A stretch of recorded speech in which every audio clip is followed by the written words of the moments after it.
In late August of the year 79 CE, daily life continued in the Roman city of Pompeii beneath the quiet outline of Mount Vesuvius. Merchants opened their shops along the Via dell'Abbondanza. Bakers prepared bread in wood-fired ovens. Political slogans, painted in red and black across plastered walls, urged support for local candidates in upcoming elections. In villas overlooking the Bay of Naples, frescoed dining rooms were prepared for the evening meal. The rhythms of Roman urban life, structured, commercial, social, moved forward with little indication that the geological calm was temporary. When Vesuvius erupted, it transformed the city into a sealed archaeological archive.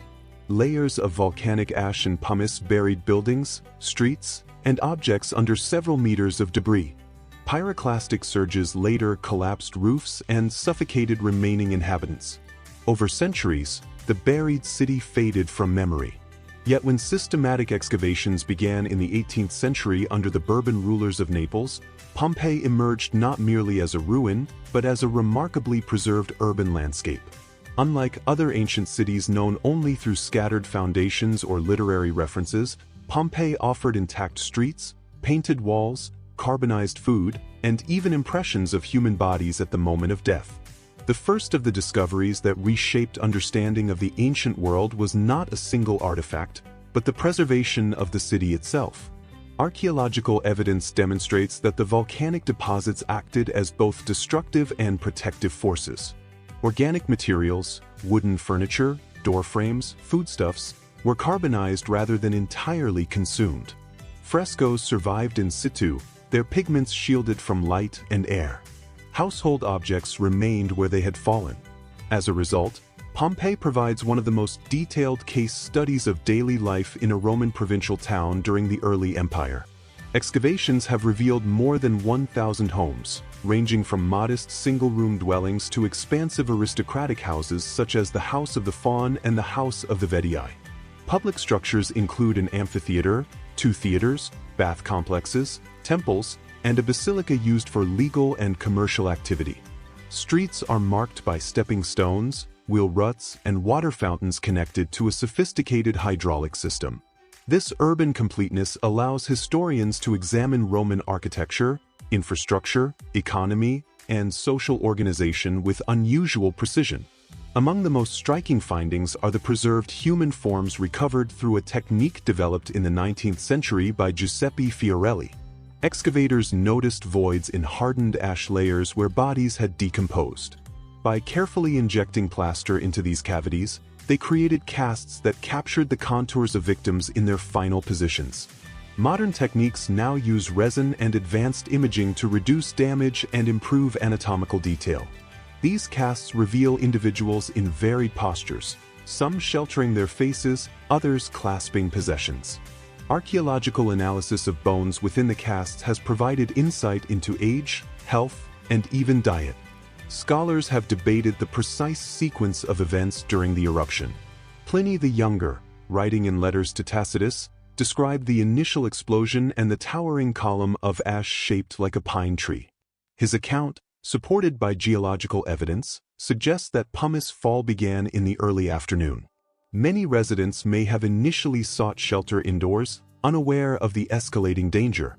Later pyroclastic surges, traveling at high temperatures and speeds, proved lethal. Recent volcanological studies indicate that some victims may have died from extreme heat exposure rather than solely from asphyxiation, although interpretations vary depending on the condition of skeletal remains. Another significant discovery from Pompeii lies in its wall inscriptions. Thousands of pieces of graffiti survive across the city's plastered surfaces. These include electoral endorsements, advertisements, personal messages, and even casual remarks. Far from being random vandalism, much of this writing reflects active civic engagement. Candidates for local office, such as aediles and duumviri, were publicly supported by tradespeople, neighbors, and professional associations. The inscriptions demonstrate that political participation in Roman municipalities extended beyond elite circles. Graffiti also preserves intimate traces of personal expression. Love declarations, humorous comments, and literary quotations appear on walls near houses and shops. One inscription references lines from Virgil. Others document commercial transactions or gladiatorial events. Historians caution against treating graffiti as a statistically representative sample of public opinion. It reflects those who chose to write and whose words survived. Nevertheless, it offers rare access to informal voices from antiquity. The city's bakeries constitute another area of important discovery. Excavations have uncovered more than 30 bakeries equipped with large rotary mills powered by animals or enslaved laborers. In several ovens, carbonized loaves of bread were found intact, stamped with marks identifying the producer. These loaves, divided into segments for easier portioning, confirm descriptions found in Roman literary sources. Analysis of grain residues suggests that wheat was the primary ingredient, though mixtures varied. The presence of large-scale bakeries indicates a commercial food distribution system capable of supporting an urban population estimated between 10,000 and 15,000 residents. Nearby Thermopolia, street-side establishments offering hot food and drink, further illustrate urban dietary habits. Archaeologists have discovered counters embedded with ceramic containers used to store prepared dishes. In some cases, residue analysis has identified ingredients such as lentils, pork, fish, and wine. One thermopolium excavated in recent years preserved painted panels depicting food items, possibly advertising offerings. These findings complicate earlier assumptions that Roman dining was primarily domestic.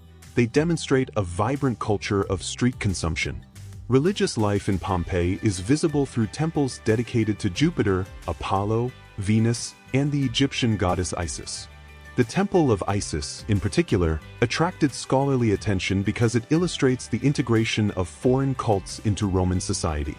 Inscriptions and architectural features suggest that the sanctuary was rebuilt after an earthquake in 62 CE, financed in part by a local benefactor. The presence of such cults underscores the cosmopolitan character of the Bay of Naples region, which engaged in Mediterranean trade and cultural exchange. The earthquake of 62 CE constitutes another key context for understanding Pompeii at the time of its destruction. Ancient sources, including Seneca, describe significant damage across Campania. Archaeological evidence confirms that many buildings in Pompeii were still under repair 17 years later. Reinforced walls, unfinished frescoes, and construction materials left in place suggest an ongoing process of urban recovery. Some scholars propose that the city was economically strained during this period. Others argue that reconstruction indicates resilience and continued prosperity. The debate remains open, as material evidence can support multiple interpretations. Among domestic discoveries, frescoes have provided insight into Roman aesthetics and social aspiration. Wall paintings are categorized into 4 stylistic phases by modern art historians, ranging from illusionistic architectural scenes to intricate mythological panels. The House of the Vetii preserves elaborate depictions of deities, cupids engaged in trades, and mythic narratives. These paintings do not merely decorate, they communicate status and cultural literacy. By commissioning such art, homeowners align themselves with broader Roman artistic traditions. The preservation of organic remains extends beyond bread. Amphorae discovered in storage rooms contain traces of garum, a fermented fish sauce central to Roman cuisine. Chemical analysis of residues confirms its widespread distribution. Gardens have been reconstructed through root cavity studies, revealing the placement of trees and shrubs. Carbonized figs, olives, and nuts testify to agricultural production in surrounding regions. Together, these findings enable reconstruction of both urban consumption and rural supply networks. Water infrastructure also emerges as a notable discovery. Lead pipes, fountains, and bath complexes illustrate advanced hydraulic engineering. Inscriptions on some pipes bear the names of officials responsible for water distribution, suggesting administrative oversight. The Stabian baths, one of several bath complexes, reveal heated rooms, cold plunges, and exercise areas.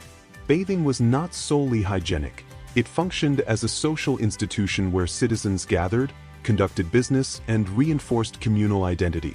Each of these discoveries contributes to a layered understanding of Pompeii.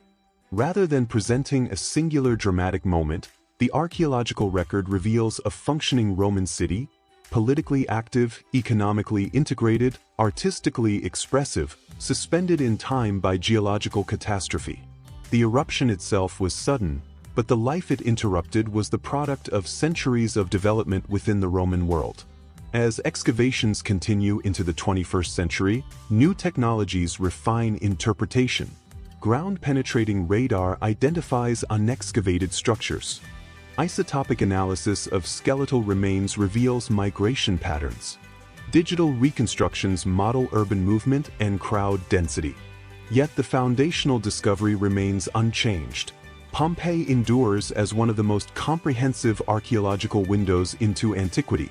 Within its streets, historians examine not only monumental architecture, but also the ordinary rhythms of existence: food preparation, political campaigning, religious devotion, household management. The shock lies not in sensationalism, but in preservation. Few ancient cities allow such close study of lived experience. Pompeii does. Beneath layers of ash and compacted pumice, Pompeii preserved not only structures and objects, but also evidence of social relationships that are often difficult to trace in the ancient world.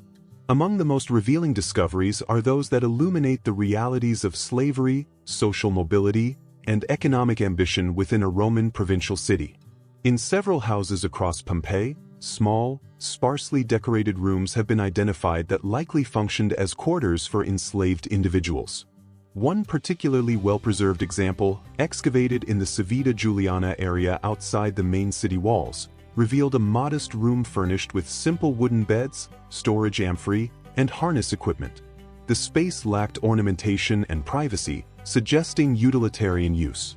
Archaeologists interpret the room as accommodation for enslaved workers tasked with managing animals and agricultural labor.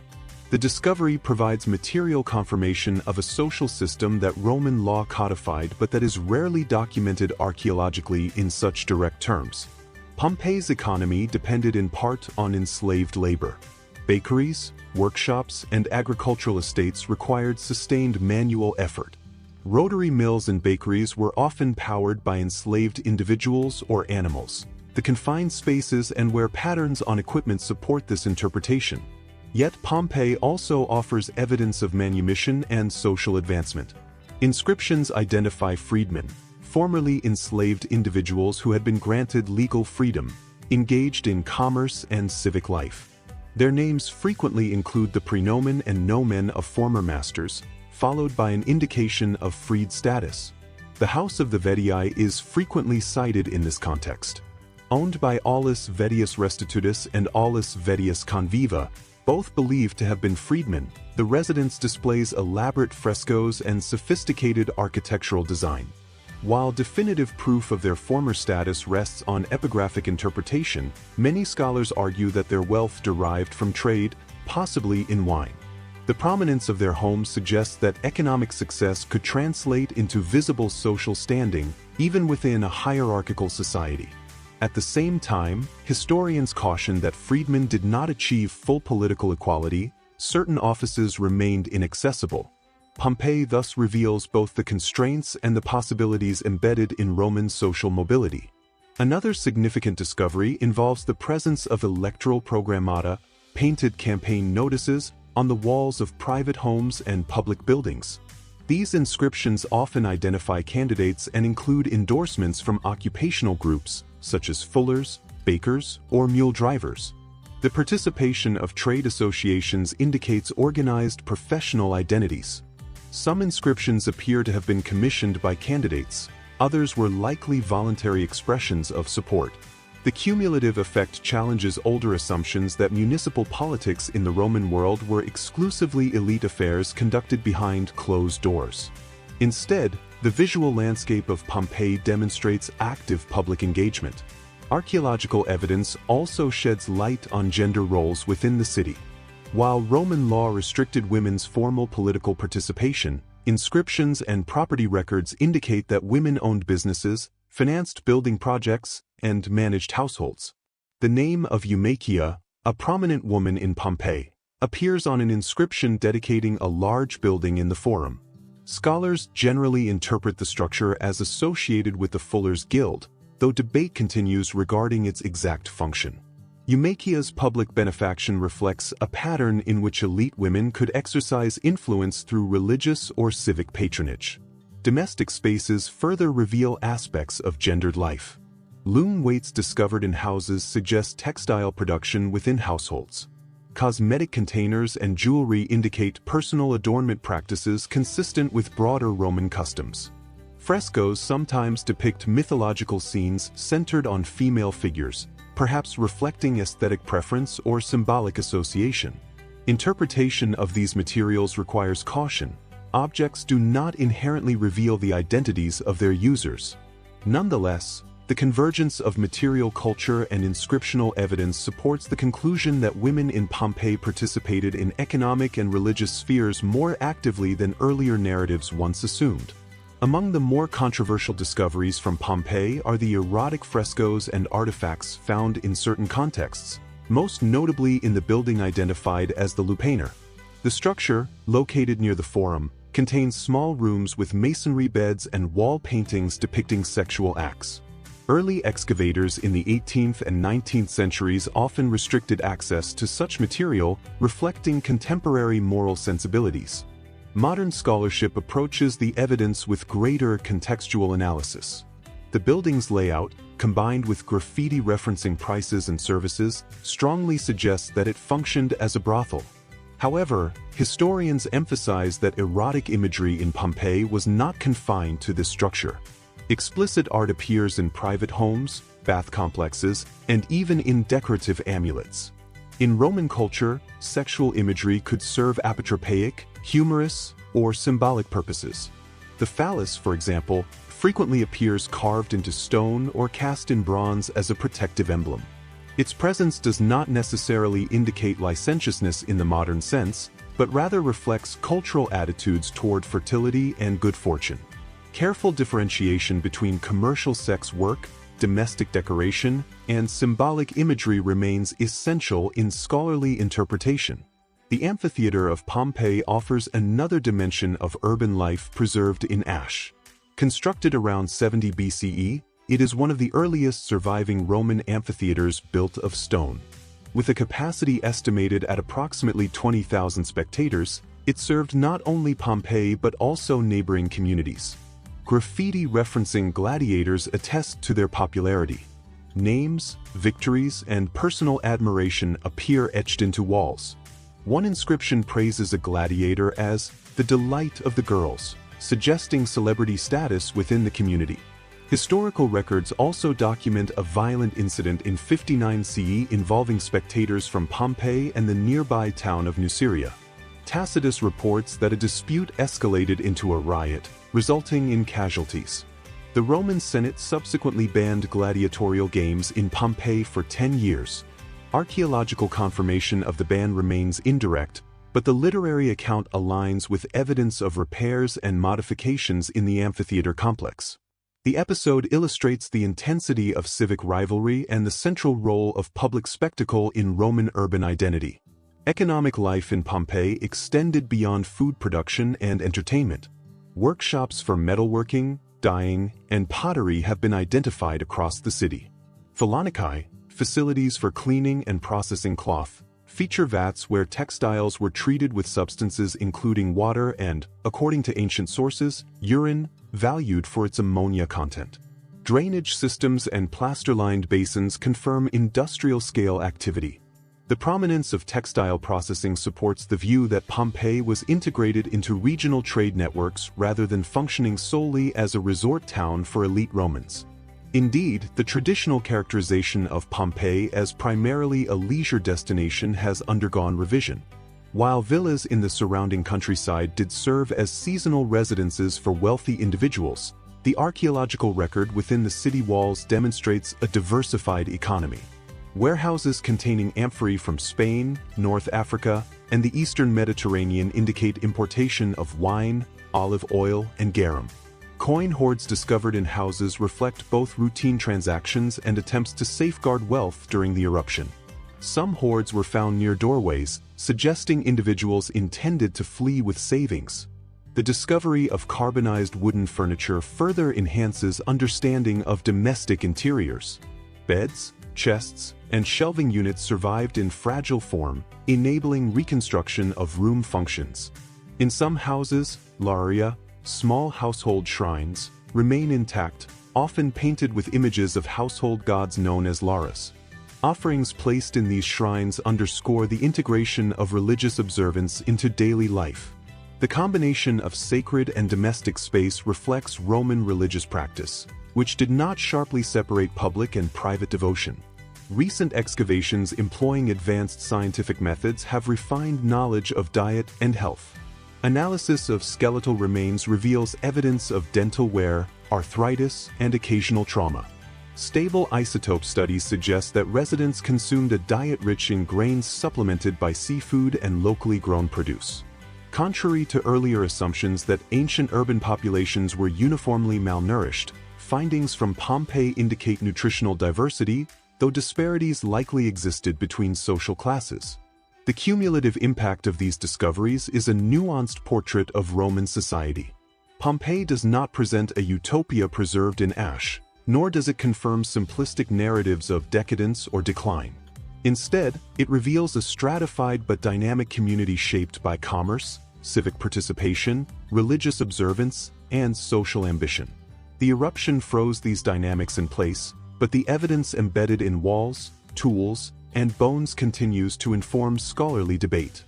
As archaeologists expand excavation into previously unexplored areas, new findings complicate established interpretations.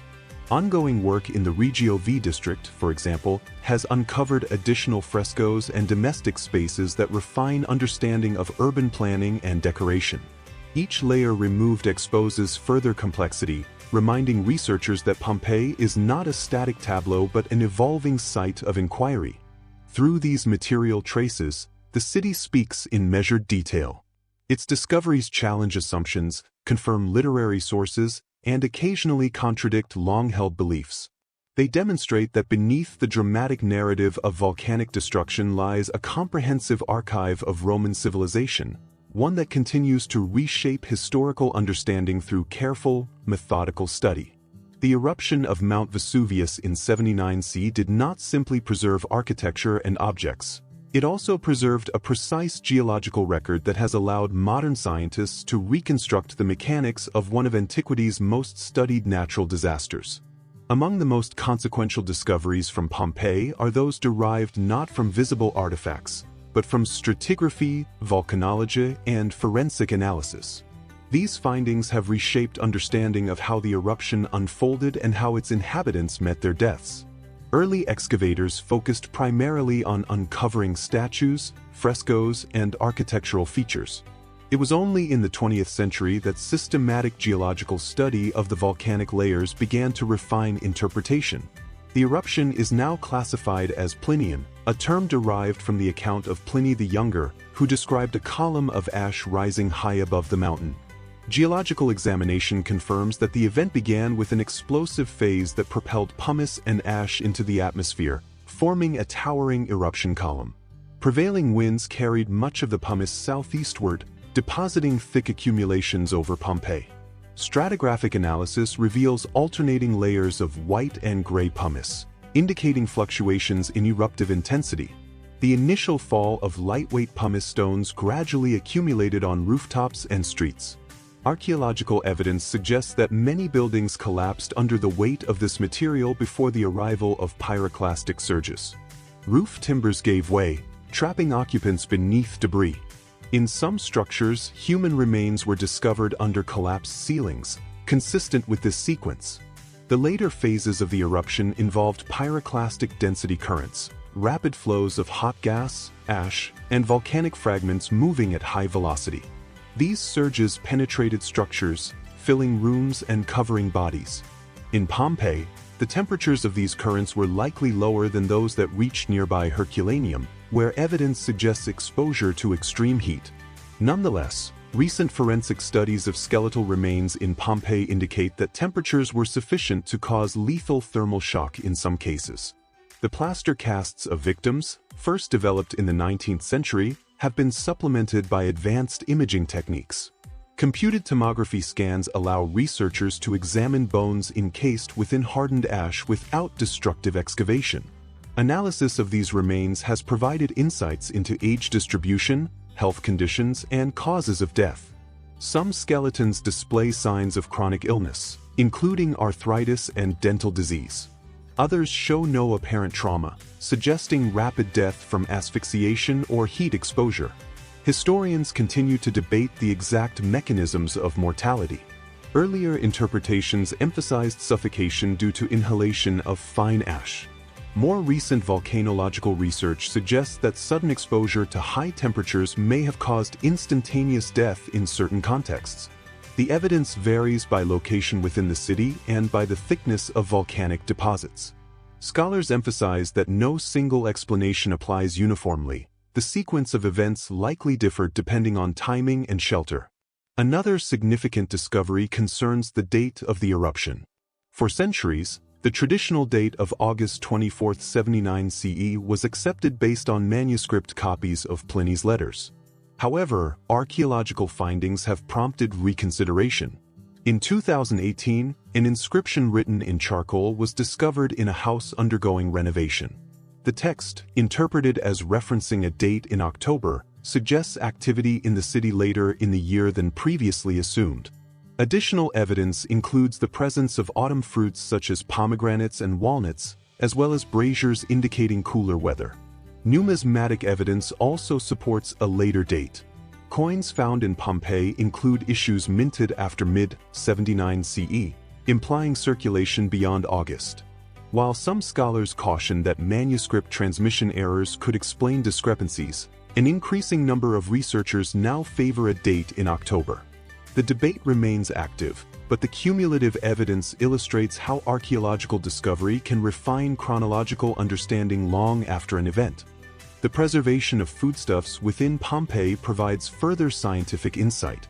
Carbonized grains, legumes, and fruits have been analyzed to reconstruct agricultural practices and trade networks.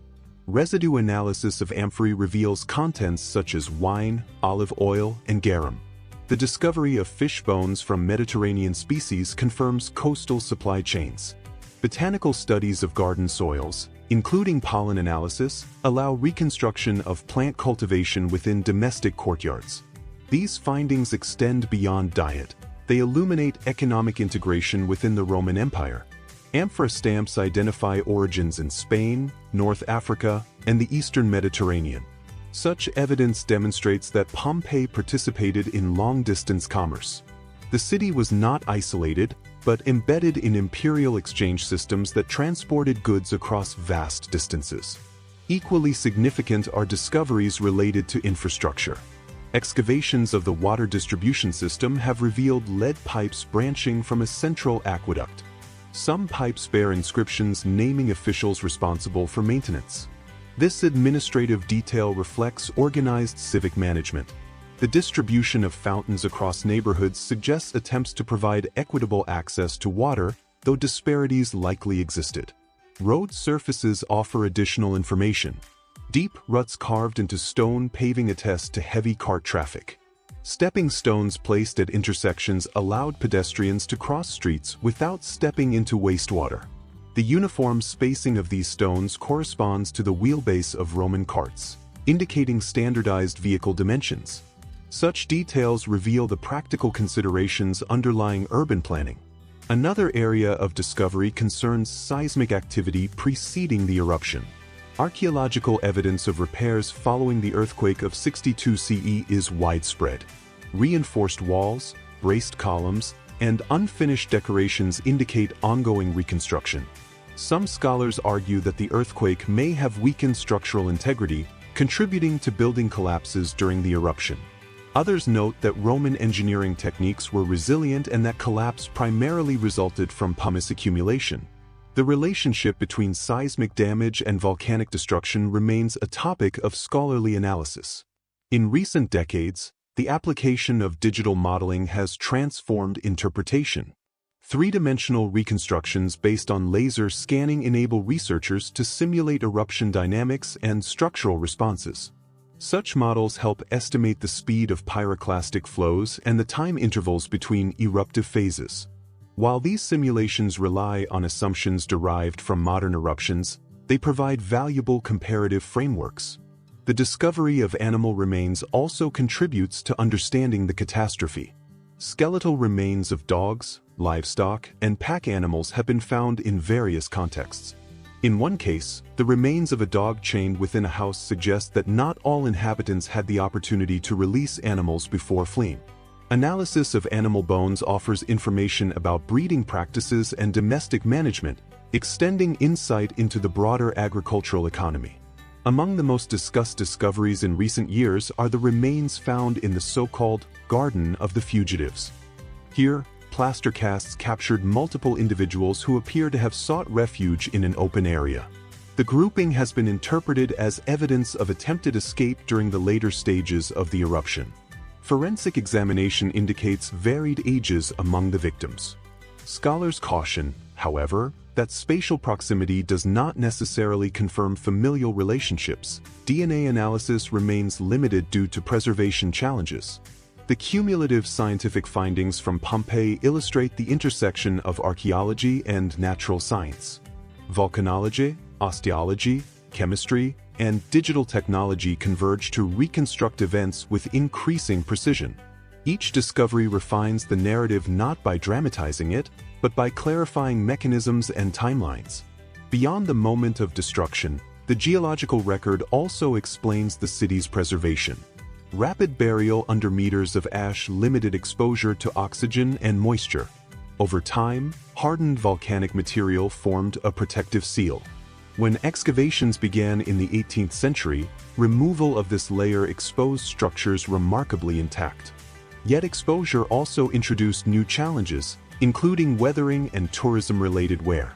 Modern conservation efforts aim to balance access with preservation, employing climate monitoring and structural reinforcement. Pompeii's geological archive thus serves dual purposes. It records a catastrophic eruption in detail, contributing to modern understanding of volcanic hazards. At the same time, it safeguards an urban landscape whose material culture illuminates Roman civilization. The shock of discovery lies not in spectacle, but in the convergence of disciplines that allow reconstruction of both disaster and daily life. Through careful excavation and cautious interpretation, the city continues to yield evidence that deepens historical understanding.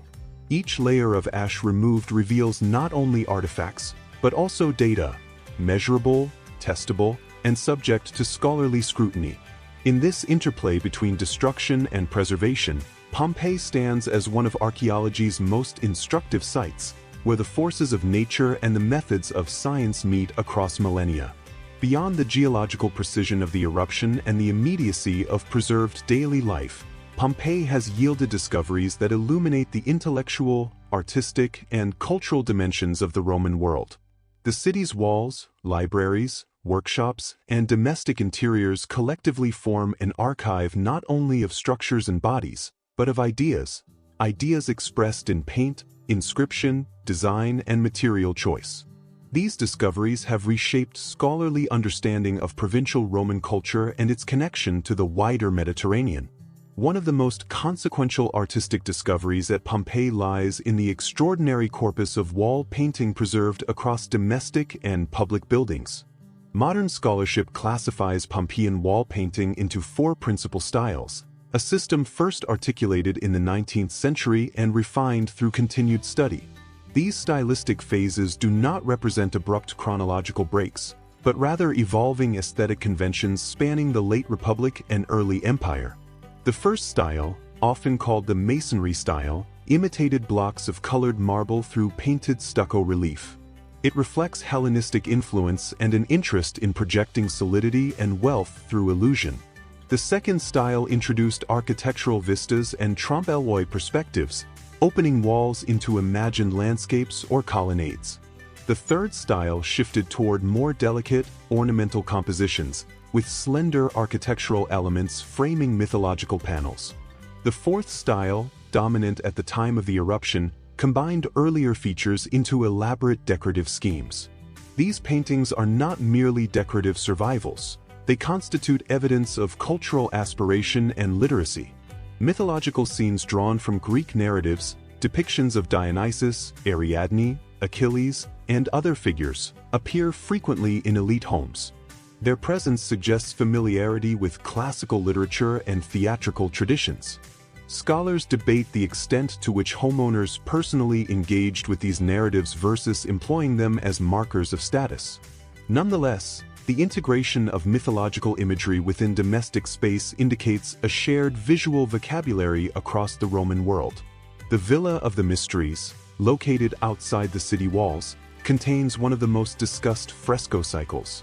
The paintings depict life-sized figures in what many scholars interpret as initiation rites associated with the cult of Dionysus. Others propose alternative readings, suggesting matrimonial symbolism or elite ritual display. The absence of explanatory inscriptions leaves interpretation open to debate. What remains undisputed is the technical sophistication of the frescoes and the emotional intensity conveyed through gesture and composition. The survival of this cycle has significantly informed modern understanding of Roman religious iconography. Equally revealing are smaller-scale artistic objects discovered throughout the city. Bronze statues, marble busts, mosaics, and household utensils demonstrate a high level of craftsmanship. The House of the Faun contained the celebrated Alexander mosaic, a large floor mosaic depicting a battle scene widely interpreted as representing Alexander the Great confronting Darius III. While the original Greek painting that inspired it has not survived, the mosaic provides insight into the transmission of Hellenistic artistic themes into Roman domestic contexts. The discovery of writing instruments and wax tablets further expands knowledge of literacy in Pompeii. Styluses, inkwells, and carbonized wooden tablets indicate routine documentation of financial transactions and correspondence. Although few complete texts survived in Pompeii due to the nature of the eruption, parallel discoveries at nearby Herculaneum, including carbonized papyrus scrolls in the Villa of the Papyri, demonstrate that literary collections existed in elite Campanian residences. The presence of writing tools in Pompeian houses suggests that literacy extended beyond purely administrative elites. Graffiti, as noted earlier, provides perhaps the most direct evidence of everyday expression. Beyond political endorsements and personal messages, graffiti includes literary quotations, arithmetic exercises, and humorous commentary. One inscription references lines from Virgil's Aeneid, implying that at least some inhabitants were familiar with canonical texts. Other inscriptions record gladiatorial victories, romantic pursuits, and even satirical remarks. Historians emphasize that graffiti must be interpreted within context. It does not represent universal literacy, but it does attest to a population engaged with written communication in diverse forms. Another striking discovery from Pompeii concerns medical practice. Surgical instruments recovered from houses and possible clinics include forceps, scalpels, probes, and bone levers. These instruments correspond closely to descriptions found in Roman medical texts by authors such as Celsus. The presence of specialized tools indicates that trained practitioners operated within the city. Skeletal remains occasionally display evidence of healed fractures or surgical intervention, suggesting that medical treatment achieved varying degrees of success. While survival rates for complex procedures remain uncertain, the material evidence confirms that medical knowledge was not merely theoretical. Public bathing complexes further illuminate cultural life. The Stabian baths, forum baths, and suburban baths each reveal sophisticated heating systems known as hypocausts, in which hot air circulated beneath raised floors and through hollow wall tiles. Bath complexes included apodyteria, changing rooms, tepidaria, warm rooms, caldaria, hot baths, and frigidaria, cold plunges. Decorative programs featuring mosaics and frescoes transformed these facilities into spaces of aesthetic as well as hygienic experience. Bathing in Roman society functioned as a social ritual, reinforcing communal bonds across class divisions, though access and scale likely varied. The suburban baths have attracted particular scholarly attention due to a series of erotic frescoes located near the changing area. Interpretations differ regarding their purpose. Some scholars argue that the images served as playful decoration. Others suggest they functioned as a coded guide to services in adjacent rooms. The absence of definitive documentary evidence prevents firm conclusions. What is clear is that artistic expression in Pompeii encompassed a wide range of themes, including those reflecting Roman attitudes towards sexuality and humor. Commercial signage provides another dimension of cultural expression. Painted shop signs, mosaic thresholds, and carved reliefs advertised goods and services. A mosaic depicting a chained dog accompanied by the phrase, "Cave Canem," warns visitors to beware. Such imagery blends practicality with artistic design. Shop counters embedded with amphorae, as seen in Thermopolia, sometimes featured painted still lives illustrating available foods. These visual cues functioned within a largely oral marketplace, aiding recognition in a multilingual environment shaped by trade. The discovery of theatrical spaces underscores the importance of performance. Pompeii contained both a large theater and a smaller Odeon, likely used for musical recitals and poetry readings. Architectural features indicate accommodation for thousands of spectators. Inscriptions referencing actors and performances attest to a vibrant entertainment culture. Although no scripts were recovered in Pompeii itself, literary sources confirm the popularity of comedies and tragedies during this period. The integration of theaters within the urban fabric suggests that dramatic performance formed an established component of civic identity. Religious pluralism is another defining feature revealed through excavation. In addition to temples dedicated to Jupiter, Apollo, and Venus, shrines to the Egyptian goddess Isis and other deities demonstrate cultural exchange. The Temple of Isis, reconstructed after the earthquake of 62 CE, includes frescoes depicting Nilotic landscapes. Its presence reflects the integration of Eastern Mediterranean religious traditions into Roman practice. Scholars emphasize that Roman religion was not monolithic. It accommodated diverse cults within a framework of civic ritual. Household religion appears in Lauraria, small shrines often located in kitchens or courtyards. Painted representations of Lauras, serpents symbolizing prosperity, and sacrificial scenes appear frequently. Offerings discovered near these shrines, such as fruit or small figurines, indicate ongoing ritual activity up to the time of the eruption. The coexistence of public temples and private shrines illustrates the layered structure of Roman religiosity. Collectively, these artistic and cultural discoveries reveal a city deeply integrated into imperial networks of trade, belief, and aesthetics. Pompeii was not culturally peripheral. Its residents engaged with literature, mythology, religion, medicine, and performance in ways consistent with broader Roman patterns. At the same time, local variations are evident in decorative choices and civic institutions. The preservation of these materials under volcanic ash has allowed scholars to examine Roman culture with rare immediacy. Paint retains pigment, mosaics remain in situ, tools lie where they were last used. Yet interpretation demands restraint. Archaeological context must guide conclusions, and debates remain active regarding chronology, symbolism, and social reach. Pompeii offers data of remarkable clarity, but it does not eliminate uncertainty. Through the study of art, writing, medicine, and ritual, the city continues to inform understanding of Roman intellectual life. The discoveries extend beyond catastrophe, revealing a community invested in aesthetic expression, civic participation, and religious observance. In the interplay between material survival and scholarly analysis, Pompeii emerges not simply as a site of destruction, but as a preserved testament to the cultural complexity of the ancient Mediterranean world.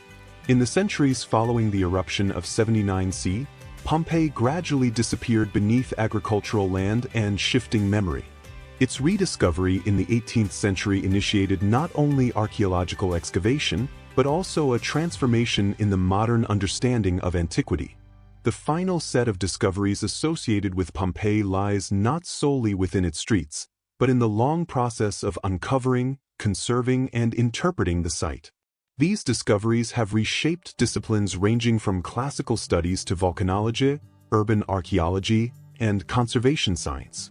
Systematic excavations began in 1748 under the patronage of Charles of Bourbon, then ruler of the Kingdom of Naples.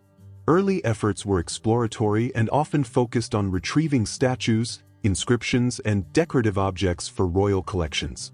Documentation was inconsistent by modern standards, and some contextual information was inevitably lost. Nevertheless, these initial campaigns brought to light houses, temples, and streets whose preservation astonished contemporary observers. The impact on European intellectual life was profound. Artists, architects, and scholars encountered an ancient city not in fragmentary ruins, but in coherent urban form. Pompeii influenced the rise of neoclassicism in art and architecture. Decorative motifs drawn from frescoes and mosaics appeared in interiors across Europe. Yet beyond aesthetic inspiration, the site gradually became a laboratory for archaeological method. In the 19th century, Giuseppe Fiorelli introduced systematic recording techniques and divided the city into regions and insulae, a classification system still used today. His method of creating plaster casts from voids in the ash marked a turning point in archaeological practice. By focusing on context rather than solely on portable artifacts, Fiorelli helped establish principles that would later define scientific archaeology. Subsequent generations of archaeologists refined excavation strategies. Stratigraphic analysis, careful observation of soil layers, allowed reconstruction of construction phases and repair episodes. Scholars began to distinguish between pre-eruption renovations and damage caused by volcanic activity. The earthquake of 62 CE, once known primarily from literary sources, became archaeologically visible through reinforced masonry and unfinished decorative schemes. 20th and 21st century excavations introduced new technologies that continue to generate discoveries. Ground-penetrating radar has identified structures beneath unexcavated areas, minimizing invasive digging. Laser scanning and photogrammetry create high-resolution digital models of buildings and frescoes. These tools not only facilitate research but also aid conservation planning by identifying structural weaknesses. Conservation itself has become one of Pompeii's most significant modern challenges. Exposure to air, rain, vegetation growth, and tourism has threatened fragile surfaces long protected by volcanic deposits. Frescoes fade when subjected to sunlight and humidity fluctuations. Structural walls, once supported by compacted ash, require reinforcement. International collaborations, including initiatives supported by the European Union, have funded stabilization projects aimed at preventing collapse. The ethical dimension of excavation has also evolved. Earlier campaigns prioritized rapid exposure of structures. Modern approaches emphasize preservation in situ and careful documentation. Archaeologists increasingly recognize that excavation is inherently destructive. Once layers are removed, they cannot be replaced. As a result, portions of the city remain deliberately unexcavated, preserved for future generations who may possess improved techniques.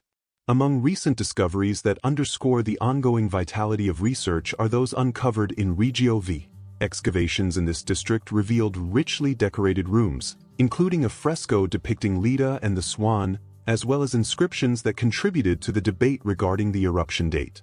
These findings demonstrate that even after centuries of exploration, Pompeii continues to yield new information capable of refining historical interpretation. Scientific analysis of human remains has also advanced significantly.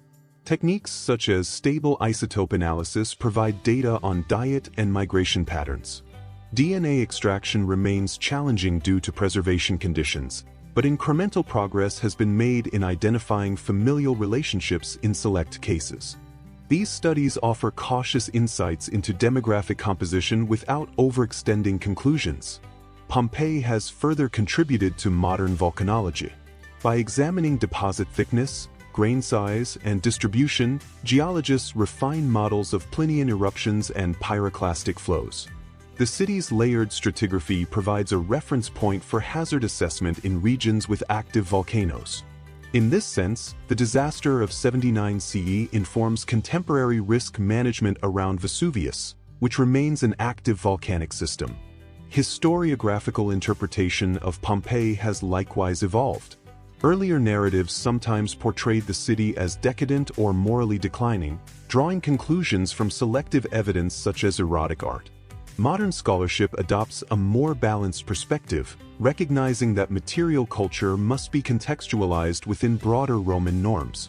Erotic imagery, for example, appears across the Roman world and cannot be used to characterize Pompeii as exceptional. Similarly, interpretations of social life have shifted. The presence of graffiti once led some observers to emphasize informality or disorder. Today it is understood as evidence of vibrant public communication. Commercial infrastructure once viewed as marginal is now recognized as central to urban sustainability. These reinterpretations illustrate how archaeological evidence remains constant while scholarly frameworks change. Another enduring discovery from Pompeii lies in its contribution to urban studies. The city provides a complete plan of streets, insulae, and public spaces within defined walls. Analysis of traffic patterns, distribution of shops, and proximity of residences to commercial zones informs understanding of Roman urban planning. The integration of water supply, waste management, and public entertainment reflects administrative coordination at the municipal level. Environmental archaeology has added further dimensions. Soil analysis identifies crop cultivation in surrounding regions, including vineyards and olive groves. Pollen samples contribute to reconstruction of local vegetation. Such findings demonstrate the interdependence between city and countryside. Pompeii functioned within a broader agricultural landscape that sustained its population and supported trade. The global cultural significance of Pompeii is also evident in its designation as a UNESCO World Heritage Site. Millions of visitors each year walk its streets, encountering an ancient urban environment with unusual immediacy. This visibility carries both educational value and preservation risk. Managing visitor access while protecting fragile structures remains an ongoing challenge. As scholarship continues, debates persist regarding aspects of daily life, economic stratification, and religious practice. Historians differ in assessing the extent of inequality within the city. Some emphasize evidence of luxury in elite houses, others point to the presence of modest dwellings and industrial zones. Archaeological data supports both observations, underscoring the complexity of Roman social structure. The final discovery, then, is not a single object or structure, but the recognition of Pompeii as a continuously evolving site of inquiry. Its streets record a specific historical moment, yet interpretation remains dynamic. Each excavation season introduces data that must be integrated cautiously into established frameworks. Hypotheses are tested against material evidence. Conclusions are revised when new information emerges.